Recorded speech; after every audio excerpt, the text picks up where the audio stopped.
Hey Radiant Souls, welcome back to my channel. If this is your first time here, I want to introduce myself. My name's Heather. I'm an intuitive counselor, artist, author, animal communicator, energy healer, and coach. And I'm on a mission to empower and embolden others to connect with their divine radiant light and honor the sacred connection with all life. So when I say divine radiant light, it isn't this ooey gooey, airy fairy, undefined thing. That's just the language that I put around your soul, your spark, what makes you, you, your authentic self.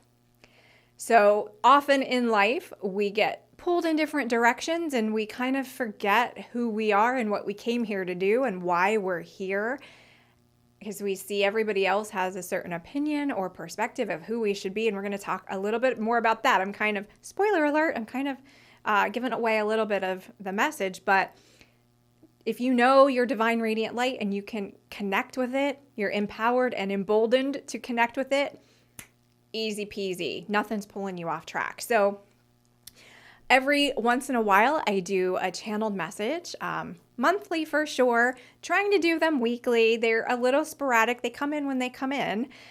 But I asked my team of guides today to work with me and show me a message in nature that I could then describe to you, and we could translate what that message means, what I felt it meant. It may mean something different from you. Everybody is going to connect with it in their own way. But I think if you're here watching this, there's probably a few similarities or through points that will resonate with you. So if you are in any of my programs or if you've taken a class with me, you know, sometimes it's a little risky for me to ask for messages in nature because sometimes things get a little dramatic, we'll say, when they are presented to me in the natural world, snakes falling from the sky, dropped by birds, things like that. So I was, doing this for you, you guys. I was taking this chance on for you to bring through a channeled message today. So I was out walking in the woods and I heard this very faint, very soft, sounded to me like a distress call. A little bit like a cat, a little bit like a fox, a little bit like a dog, not sure. Very, very faint and far away. So when Heather hears that, being an animal lover, there's a whole list of things that I run through in my head, trying to identify what it is, trying to pinpoint where it is, trying to tune in as a communicator. Are you really in distress? Where are you? Who are you? Can I bring you help? Any of those things. And I'm going through that whole process in my mind.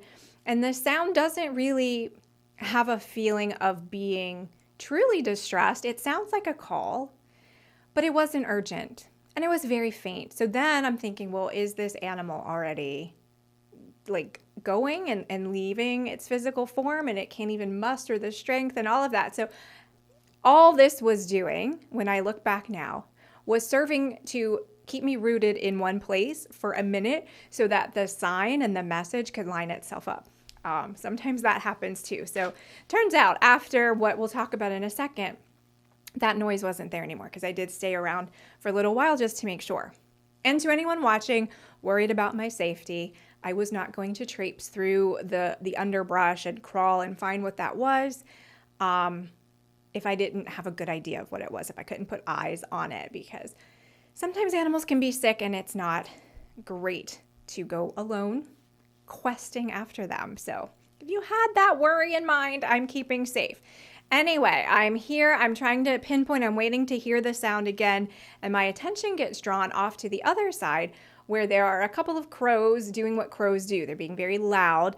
They are bullying something. This is a sound that I know crows to make when they're being like bouncers. They're being like the security guards of the woods. But it's a little annoying and it's a little incessant.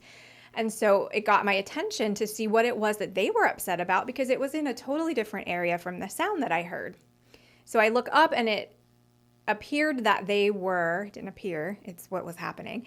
They were harassing an owl who was perched in a tree, taking a little nap.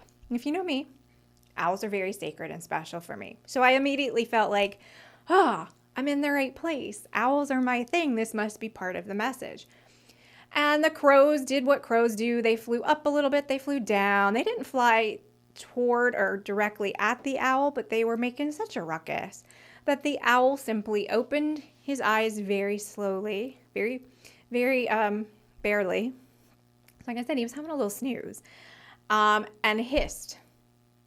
Just made, that's a terrible example, made a hissing sound of like, get the bleep away. I'm not going to mess with you today.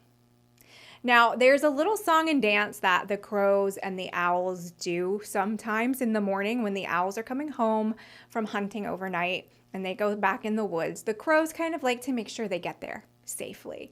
And it's a whole big drama. It's like a pantomime that happens every once in a while. But this was well past that time of day. And so I think the owl was like, look, I've had enough of your shenanigans. I'm not leaving my spot. Held his ground where he was, hissed a little bit. The crows eventually flew away. And like I said, I stayed around to make sure that that other noise wasn't there, which I think actually was the partner owl. But sorry to make this a little National Geographic for you, or whatever. Anyway, the point is, the message I got from that, when I tuned back in to ask my guides, that was a lovely little scene that I just watched, and I'm so blessed that I got to witness it. What does that mean? How does that translate to a daily message or a message that I can share with people? And the phrase that came to mind was, be still, be firm in who you are, own the space that you inhabit, and know that anything that doesn't serve you doesn't need your energy. So if you picture the owl in that scenario, he barely gave any energy or attention at all to the crows. They were pestering him, they were nagging him. He stayed firm.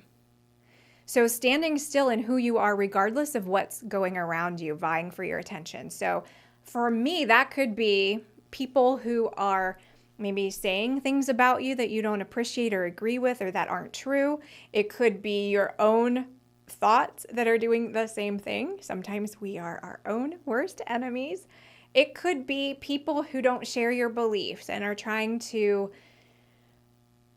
loudly and persistently convince you that you're wrong or you're misguided or you're off the mark in some way. It could be that you have something you need to take action on, but you get distracted by whatever, Netflix, the sun outside, it being a lovely day. You want to go play and do these other things that are great, but in that moment you need to be staying on task. So whatever is pulling your attention away from you, the purest version of you in that moment, can be instantly disregarded with minimal effort. Don't put a lot of time in it. Don't put a little effort or a lot of effort into it. Don't engage in arguments with people. Don't invest your energy in pursuits that are going to pull you off of your authentic, divine, radiant light. So I'm curious to know what you get from this scene. What does it mean for you? Because like I said, I just asked to bring through this scene that I would then describe for you. I know the message that came through as far as what the guides wanted to share, but you may have your own interpretation, or some piece of this may resonate with you differently today based on your own circumstances and what's going on with you today. So leave me a comment below. I'd love to hear your take on it. And I hope that this was helpful for you. Oh, the other thing I wanted to mention that I alluded to at the beginning, for me, also, owls represent wisdom. I think that's a commonly known thing, but perspective, because they have that super clear, crisp vision, and they can see almost 360 degrees. And, they hunt the tiniest little things that they swoop down quietly.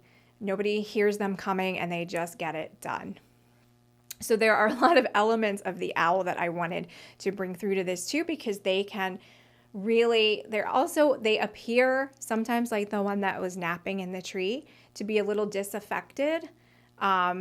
But when it's go time, they're ready and they're prepared and they do what they have to do. But the main thing was the perspective, because if you watched the monthly energy forecast for June, you know that that's the word or phrase that we were asked to kind of consider and work on and resonate with for June, perspective. So I think this was a nice illustration of a specific kind of perspective when you are faced with naysayers, with limiting beliefs, with doubts, with emotions run amok that are pulling you off center. All of those things happen in life. We can't really get rid of them, but to what degree do you allow them to affect you? How can you switch your perspective so that you are focused on what you need to do, who you need to be, and why you're here? So I hope this was helpful for you. Again, leave me your comments. Let me know what you thought, and I'll see you next time. Have an amazing day. Bye.